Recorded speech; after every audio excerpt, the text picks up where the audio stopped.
Tony Tukumbo Fernandez Show is all about promoting the true life and success stories of African and Caribbean achievers around the world.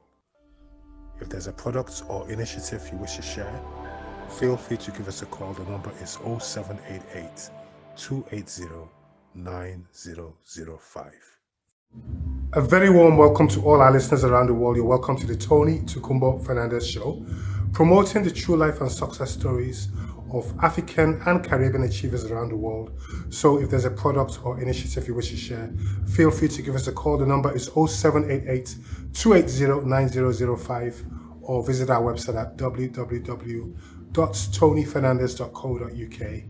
It's Black History Month here in the UK, and we're going to be organizing our Africa for You Awards for Africans in West Yorkshire, taking place in Bradford this month, as well as our Black History Month celebrations taking place at the UK House of Parliament in London. But today we're here to speak about Bradford's first Afrocentric bookshop, set up in January 1991 by Mr. NAGBEA, who is Bradford born. Welcome to the Tony Tukumbo Fernandez Show. How are you feeling today? I'm feeling a bit exhausted now, but great. It's the opening night, first night of the exhibition launch, and it's going really well. Okay, you have created legacies in this city of establishing the first Afrocentric bookshop in Bradford in 1991, January. What inspired you to set up this initiative, and what did you learn in the process? I think what led us to actually develop the bookshop and set the bookshop up was as Africans living in UK, and I've been educated largely in the UK, gone through the whole of the education system, the university system. It became apparent to us that there was a massive hole in our knowledge of self, really. The education that we received was largely, we weren't actually in any of the information. So it led us really to like a quest to try to find out like something about our history, that in order to enable us to orient ourselves, you know, in the world as we were going forward. Because we were all educated people, but our education consisted of a Eurocentric view of the world.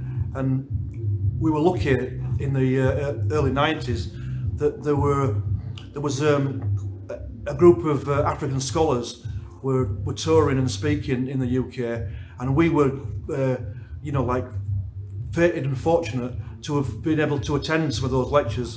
And during those lectures, we learned many things that we just never aware of about our history.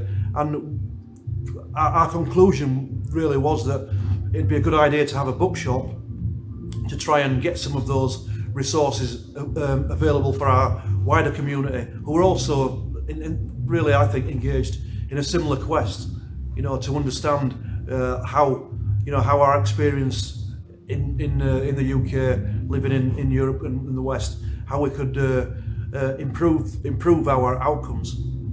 Would you say that phase back then was the first period in your life where you embraced subconsciously or consciously the spirit of PanAfricanism? No, I think I embraced it subconsciously as a youngster. I remember as a child, like Muhammad Ali was like it was an inspiration to me. You know, like as a school child growing up, I remember like just when I see him speaking and his confidence and in himself and his skill, and as his career developed, and you know, he began to become more aware of himself and his African identity, changing him from Cassius Clay to Muhammad Ali. I think that, you know, like I instantly like embraced that at a very young age, but you know, there was no I didn't have any tools further than that in order to be able to take me forward as a youngster, apart from to take up boxing, which I did actually. I did that for a little while, but I think my experience and the experience of my brothers and family, like as we got older, was that sort of desire to have a deeper understanding as to our who we were, because my father named all his children. He gave us all our names, and they were all African names. But we didn't those African names were really quite often mocked in our school environment, and later on in our work environment, we faced just the residual and racism that many people faced in Bradford in the 70s and 80s. So it was as we became more aware of the prehistory and the contributions of lots of African men and women and scholars, it just gave us increased our confidence really, and our effectiveness in being able to build our lives with ourselves and our own interests primary in that. What was it like living as a black person in Bradford in the 70s and the 80s, and what did it teach you as a person?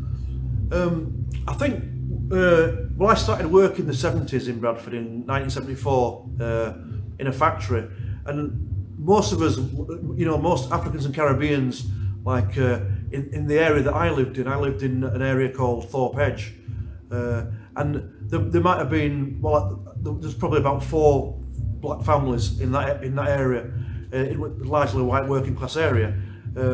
Some of the areas there were more Caribbean, there was more Caribbean presence, parts of Manchester Road, Canterbury Estate, but largely we were a small groups of people separated, and we'd meet in social environments.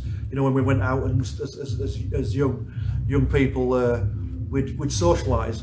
But largely we were operating and working in predominantly white environments, European environments, and we had within those environments there were many good people, but there were also in the 70s and 80s there was quite a large degree of racism in workplaces, in school. There were things like the sus law where routinely we'd be stopped, and just for no reason than the colour of our skin really, and so it was a confrontational time. I think best sort of described if people were to look at the film Babylon that Aswad made around the sort of late 70s, early 80s. That film really describes, I think, accurately the experience of young black people in the UK at that time. A new legacy was created in January 1991, the establishment of the first Afrocentric bookshop in Bradford. More legacies are being created today because it's Black History Month celebrations here in Central Bradford, and you're celebrating an exhibition with Untold stories. Can you tell us more about the next 30 days here at this exhibition, and how people can attend and how they can contact you? Right. Well, the exhibition's taking place in the TRAPEZIUM Gallery, which is in Bradford, 58 KIRKGATE, just opposite the McDonald's restaurant at the top of Ivegate. This gallery is it's been here for probably about 4 years in this venue, and it usually opens 3 days a week, but during Black History Month we're opening for every day, 7 days a week. So from the 7th of October to the 4th of November, from 11 o'clock till 3 p.m. Every day, this gallery exhibition will be on show, and available for people to attend. Now, the content of the exhibition really is the experience of a group of African parents and Caribbean parents who started the bookshop to address their own educational and cultural needs. And it's looking at the things that we were doing then, during that 7 years, around education. We organised like visits to different places. One of the most memorable visits was a group of 3 of us went to Bushenye in Uganda for a month, which was for us, well, it was like a transformational trip, you know, like to go and experience like Africa in you know, like not in a holiday, but it was an educational trip, and like at the invitation of a brother from Uganda who had a bookshop in Manchester, in Kamayo, and that really gave us real sort of energy and confidence to develop our ideas around the bookshop, and to make it something that we found. And when we actually set it up, we found that there was a massive appetite in Bradford for the information that we had, the books that we had managed to acquire. Okay, so it's taken for 30 days now, taking place here at the TRAPEZIUM Gallery, 58 KIRKGATE in Bradford. Keep up the amazing work. On a very final note, why is it important for people to attend this event, and what do you think they'll learn?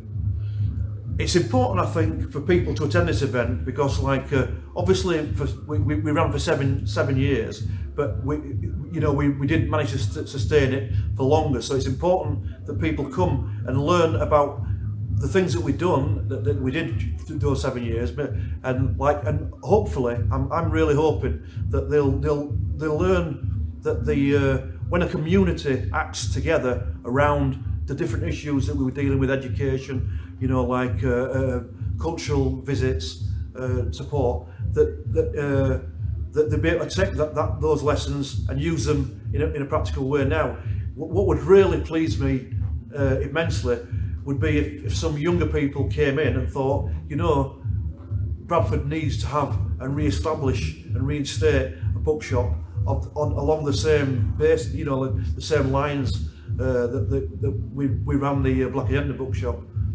That'd be for me, that would be a fantastic outcome. The soul of any community lives in the heart of the people. Keep up the amazing work, NAGBEA. God bless you, and we'll catch you soon. Thanks, Tony.